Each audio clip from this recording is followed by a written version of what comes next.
জার্সিতে 5 স্টার আর বুকে লালিত হেক্সা mission.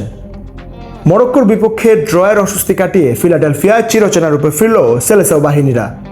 Carlo আনচেলত্তির মাস্টার প্ল্যানে ব্রাজিল বুঝিয়ে দিল the samba boys are back. ম্যাচের শুরুটা ছিল সতর্ক। প্রথম 10 মিনিট হাইতির হাই প্রেসিং গেম। 12 ও 22 মিনিটে রাফিনহার দুটি দারুণ প্রচেষ্টা অফসাইডের ফাঁদে পড়লে শুরুতেই ডেডলক ভাঙছিল না সেলেসাওদের। তবে 23 মিনিটে হাইতির একটি ভুল পাসেই বদলে যায় দৃশ্যপট। বল পেয়ে যায় পাকুয়েতার পাস, আর তার বাড়ানো বল থেকে নিখুঁত ফিনিশিংয়ে কোটি ভক্তের স্বস্তি এনে দেন কুনহা। 36 মিনিটে আবারও সেই ভিনিসিয়াসের লং রানের ঝড়। এবার তার ডিরেক্ট পাসে পড়তে পড়তেও বা পায়ের দারুণ শটে বল জালে জড়ান কুনহা। মাঠে ফিরে আসে ব্রাজিলের সেই চিরচেনা যোগাবনিত। 40 মিনিটে ইনজুরি নিয়ে রাফিনহা মাঠ ছাড়লে অভিষেক হয় 19 বছর বয়সী তরুণ রায়ানের। তবে প্রথমার্ধের শেষ সময়ে ফিলাডেলফিয়া দেখল দ্য ভিনিসিয়াস শো।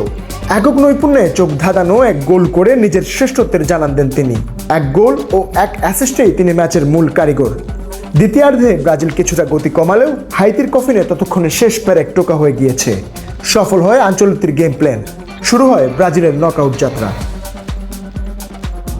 স্কটল্যান্ডের বিপক্ষে এই দারুণ স্কোয়াডের সাথে নেইমার যোগ দিলে সেটি হবে আক্ষরিক অর্থে সোনায় সোহাগা।